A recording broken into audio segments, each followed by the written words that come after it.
So today we are going to talk about silk in the chapter Fiber to Fabrics. So silk is a natural fiber obtained from cocoons of silkworm, which is also called as larva. And we get silk from the silkworm name as Bombyx morel. And the fiber produced is very strong, shining, soft, and it is durable. So let us go to the history of silk so that we can know more about how the silk came out. So silk was discovered in the ancient China. Silkworm cocoon accidentally fell into the tea of a Chinese empress, Li Tu's. So the empress tried to take the cocoon out of her tea. As she did so, the cocoon began to unravel due to the hot tea and delicate strands of lustrous threads. So separated from the cocoon, she realized that the thread could be woven into beautiful cloth. That means that the cocoon was fell into its tea, where she wants to remove, because as the tea is hot, the strands of that cocoon, it's the thread like appearance, it came out slowly one by one. So she feels after seeing that shiny thread like substances, so she thought that we can prepare a soft shiny materials.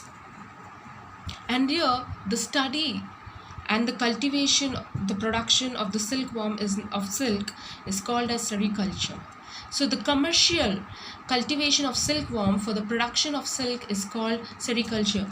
This is the cocoon, how the silk material obtained from. So it will be this in white color substances where it looks like this. So, and here I'm showing the life cycle of silkworm.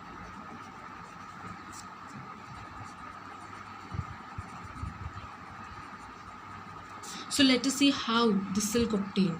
So you can see this is a leaf, this is a mulberry leaf, where you can see the eggs on it, and by eating these eggs and all, it forms into a larva. So this eggs, it takes the adult mouth will produces 300 to 400 eggs at a time, and the eggs were washed and incubated for 25 degrees Celsius for best hatching percentage. So the next stage is the larva stage, where the eggs are hatched is about 14 days, and the larva, the caterpillars emerged. So the caterpillars have a huge appetite. That means they feed on the mulberry leaves for 3 to 4 weeks. During feeding, each larva sheds its skin 4 times. So the process of shedding skin is known as molting. So the remove of the skin is nothing but the molting. And they eat 50,000 times the original weight and grow 10,000 times in size. That means so much we can expect that one, how much it is going to eat. And the next stage is the pupa, that is the cocoon. After that larval stage of that, it takes place for after a month. The caterpillar are ready to enter the next stage, is nothing but the pupal stage. They become big enough to wave a net around themselves. You can see a picture over here. They arrange like this in a boxes, and each larva is placed like that, so that they're going to roll it in the given place, and they can form like this, the cocoon, the final stage. So they become big enough to size in and wave net around themselves, and they swing themselves from side to side in the form of a round shape, so while secreting lava, so which forms the basis of the silk fiber. The sticky saliva contains a protein that solidifies when it comes, that means solidifies the saliva is normally in a liquid form, so from liquid to that it turns into the solid state when it comes in contact with air.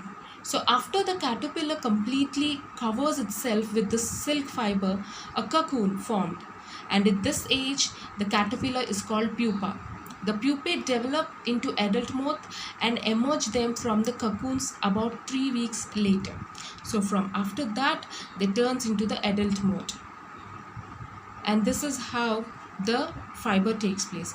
And let us see how the process which involved, how the farmers will improve this silk moth and all. So when this cocoons, they take these cocoons, and silkworm farmers rear So the farmers rear these moths, store their eggs in the clean place under suitable conditions of warmth and humidity.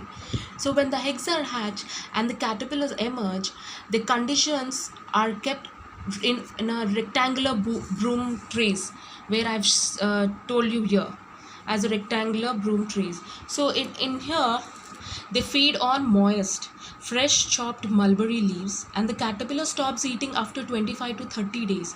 So we have to feed on continuously till 30 days and are ready for the pupal stage. Twigs are placed in the trays. Here the twigs you can see here inside, where you can see like a spider's web, the release of the skins and all will be happening here.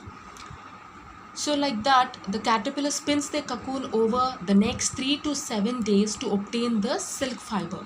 And fully formed cocoons are sorted according to the size, color and texture, and then boiled in the water to separate the fibers that is knocked or it's mixed up. So later, by using the spinning machine, after keeping into the hot water, and from the hot water they're going to take it out and they're going to spin it up to form the silk threads.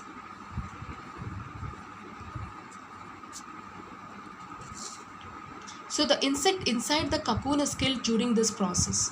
This is done because when the moth emerges from the cocoons, the silk fiber gets damaged.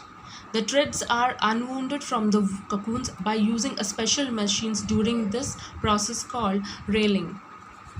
It's railing. So the result fiber is a raw silk what we are getting from that. So the silk fiber are then spun into a silk threads, where you can get the spinning. So you can get all the silk threads in the market also, where it is fixed together, and that silk thread is then used as a silk fiber. So you can get silk varieties in different varieties. So let us see the silk varieties. Silkworm that feeds on mulberry leaves. So Assam is known for Muga. It's a type of a silk. Pat and Eri silk. And Tusar silk, which is of Bhagalpur in Bihar, West Bengal, Chhattisgarh and Madhya Pradesh. And also one more type of silk is the Kosa silk, is produced in Chhattisgarh. And the people who is working in the silk industries, the production of this silkworms and all, they have facing the health issues also. So what are the main health problems they are facing here? The inhalation of harmful vapors, that is the respiratory diseases, your lung problems and all, where you can cause of asthma and bronchitis. Asthma, where your bronchioles will blocked, the hair holes which is producing the hair oxygen which is get blocked, so they no proper supply of the air oxygen, so your lungs will get blocked, you are not able to breathe properly. And blisters, because when you're taking that cocoons and putting it in a hot water, so blisters will takes place on your hands and palms. And using a dyes, heavy metal dyes, which is poisoning, that affects the internal organs of the workers. So these are the process which involves in this silk productions and all. And we have gone through what is silk, the history of silk, what did the study and the cultivation, the production, and also the varieties of silk and the health hazards. This is about the topic. Thank you.